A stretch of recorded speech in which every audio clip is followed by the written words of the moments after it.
पिसे ते टेमघर जलवाहिनीतून दररोज सुमारे 12 कोटी लिटर पाणी चोरी होत असल्याचा आरोप विरोधी पक्षनेते शानू पठाण यांनी केला आहे.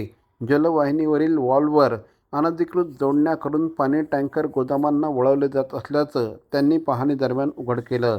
या पाणी चोरीमुळे ठाण्यात पाणी टंचाई निर्माण होत असल्याचा दावा करत या प्रकरणाचे पुरावे उपमुख्यमंत्री एकनाथ शिंदे यांच्याकडे सादर करणार असल्याचं विरोधी पक्षनेते श्री शानू पठाण यांनी सांगितलं.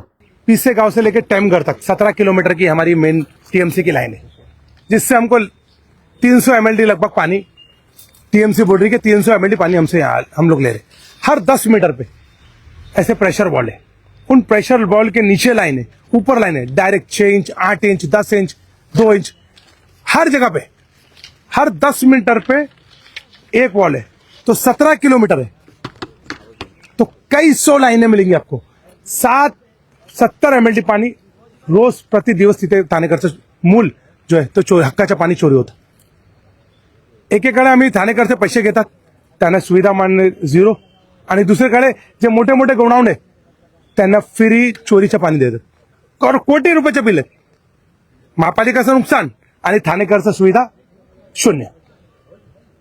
आम्ही स्वतः हे विषयावर उपमुख्यमंत्री एकनाथ शिंदे साहेबांकडे जाणार आणि त्यांना हे सर्व माझ्याकडे पुरावे मी त्यांना सादर करणार.